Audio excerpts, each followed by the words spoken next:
3 mots devraient faire fonctionner votre vie. 3 mots. Sagesse, science et intelligence. Écrivez cela. La science est l'information. Écrivez cela. L'intelligence est la compréhension ou l'entendement. Écrivez cela. Et la sagesse est l'application. Écrivez cela. Vous pouvez avoir la science et l'intelligence sans la sagesse, et seule la sagesse fonctionne. C'est pour ça que la Bible dit « Et avec tout ce que tu possèdes, acquiert de la sagesse » Proverbe 4,7. Pourquoi ? La sagesse est plus importante que la science et l'intelligence, puisque vous pouvez avoir la science ou l'intelligence sans avoir de sagesse. La sagesse est quoi ? C'est l'application. Si vous n'appliquez pas ce que vous savez, ça ne vous profite pas. C'est ce que Jésus a dit dans Luc 16,8. L'économe avait cette connaissance depuis le début. Il est finalement rentré chez lui et l'a appliquée. Voilà qu'il s'est mis à pouvoir gérer. La déclaration suivante est celle sur laquelle je voudrais m'attarder. C'est Jésus qui parle. Il énonce « Car les enfants de ce siècle sont plus prudents à l'égard de leurs semblables que ne le sont les enfants de lumière. » Qu'est-ce que la sagesse déjà ? L'application.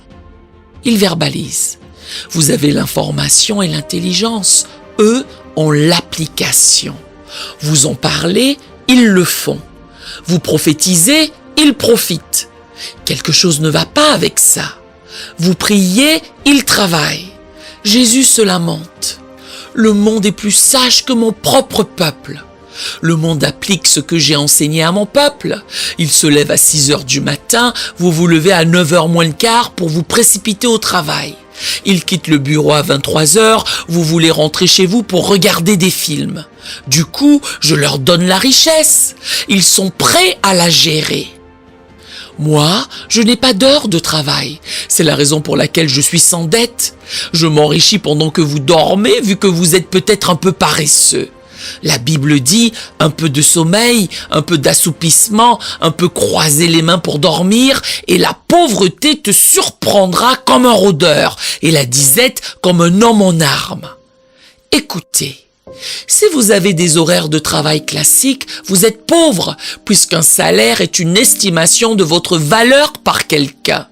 Les emplois sont bons, j'en ai eu beaucoup, mais votre emploi n'est pas votre travail. Votre emploi est ce pourquoi on vous paie. Votre travail est ce pourquoi vous êtes né. Vous ne prospérerez jamais avec votre emploi pour la raison que quelqu'un d'autre contrôle votre valeur. Vous ne vous développerez jamais avec des heures de travail classiques puisqu'on contrôle ce que vous faites.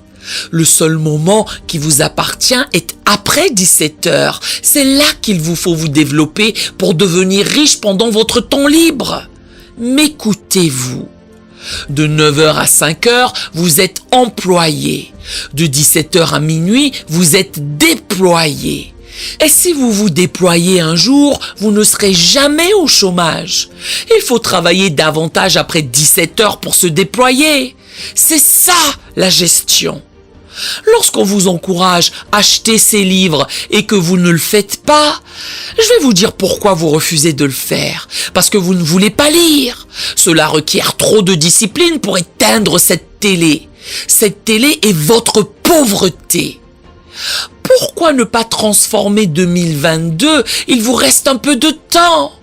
Pourquoi ne pas faire un changement ce soir et dire « C'est l'année où j'ai transformé ma maison en une université ». Cette maison n'est plus un centre de divertissement, c'est un centre de croissance et de développement. Vous n'êtes que ce que vous avez fait de vous-même. Les enfants de ce siècle, nous dit Jésus, sont plus sages que mon propre peuple. Mon peuple a la lumière, mais il ne l'applique pas. Ne sait-il pas que je dois donner la richesse à quiconque applique mes principes de gestion ? Et si le méchant les applique, je dois la lui donner. Vous ne me croyez pas, n'est-ce pas ? Ok, lisons le verset suivant, Luc 16, 9. Il dit « Et moi je vous dis, je vous instruis, faites-vous des amis avec les richesses injustes. » Attendez un instant. pour qu'ils vous reçoivent dans les tabernacles éternels quand elles viendront à vous manquer. Il vient de chambouler votre théologie, n'est-ce pas? Restez loin d'eux, ne vous mélangez pas à eux, ne les touchez pas. Dieu affirme, faites-vous des amis avec eux. Je ne veux pas me mélanger à eux, je ne veux pas.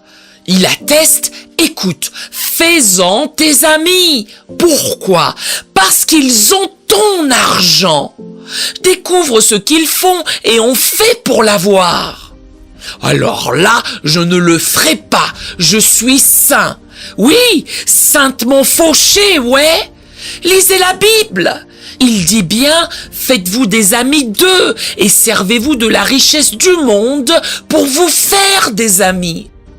Tu t'en sortiras, mon frère, ma sœur. C'est pour cette raison que tu entends ce message.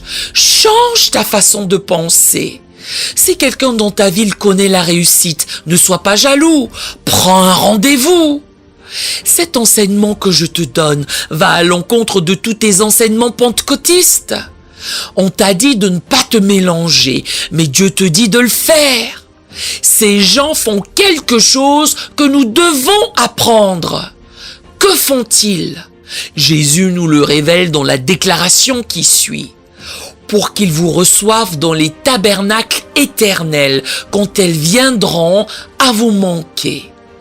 Il veut que vous soyez riches maintenant et pas riches plus tard. Regardez le verset suivant. Voici ce qu'ils savent. Celui qui est fidèle dans les moindres choses l'est aussi dans les grandes, et celui qui est injuste dans les moindres choses l'est aussi dans les grandes. Si donc vous n'avez pas été fidèle dans les richesses injustes, qui vous confiera les véritables? Et si vous n'avez pas été fidèle dans ce qui est à autrui, qui vous donnera ce qui est à vous? La gestion. Verset 13. Nul serviteur ne peut servir deux maîtres, car ou il haïra l'un et aimera l'autre, ou il s'attachera à l'un et méprisera l'autre. Vous ne pouvez servir Dieu et Mammon. Je suis heureux que vous soyez ici ce soir. Respirez profondément. Jésus certifie. Si tu ne peux pas gérer peu, tu feras la même chose avec beaucoup. Si on ne peut pas te faire confiance avec peu, qui te fera confiance avec beaucoup? Écoutez ces mots, vous ne les comprenez pas. En d'autres termes, le plus est attiré par le moins. Il stipule, ne demandez pas beaucoup plus, mais gérez d'abord le peu et ensuite le beaucoup viendra. Par conséquent, si vous gérez efficacement le peu, le beaucoup sera attiré par la gestion efficace. Je vous l'ai dit, vous venez de le lire. Si vous ne savez pas gérer le bien des autres, tel le lieu dans lequel vous êtes en ce moment, qui va vous donner le reste? J'ai rencontré des gens qui ont demandé à Dieu de leur donner une voiture. Quelqu'un priait pour une voiture et roulait à moto. Sa moto était sale. Du coup, il n'a toujours pas de voiture. Il ne peut même pas nettoyer une moto. Vous êtes dans l'appartement de quelqu'un d'autre, le luminaire est cassé, la prise ne fonctionne pas, mais vous vous mettez en colère ou vous commencez à insulter les gens. Dieu vous fait savoir, je vais voir comment tu vas réparer tout ça. Je vous le dis, réparez leur prise. Traitez les choses comme si elles vous appartenaient. Gère le bien des autres, dit-il. C'est pourquoi Dieu vous donne d'abord un emploi. Arrives-tu à l'heure quand tu travailles pour quelqu'un d'autre? Je veux une entreprise. Dieu dit non, non et non. Tu dois d'abord gérer l'entreprise de quelqu'un d'autre. Plus tard, je te donnerai ton propre business. Tous les emplois que j'ai eus veulent toujours de moi 30 ans plus tard. Ils me voient et disent, si tu veux revenir, ton poste est là. Waouh!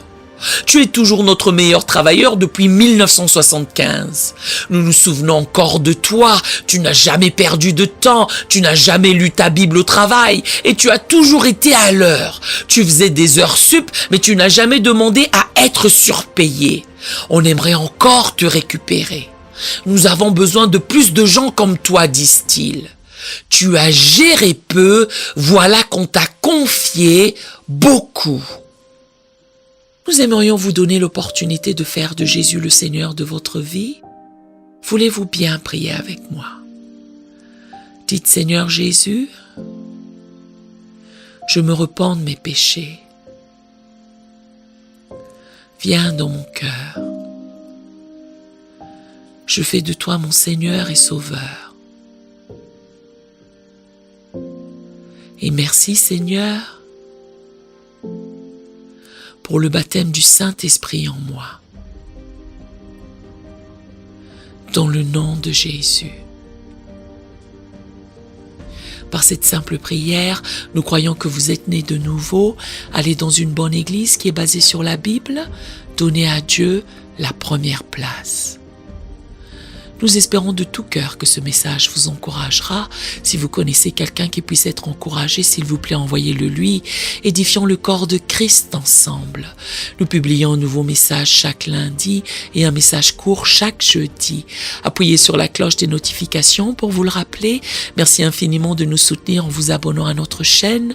Que Dieu vous bénisse abondamment.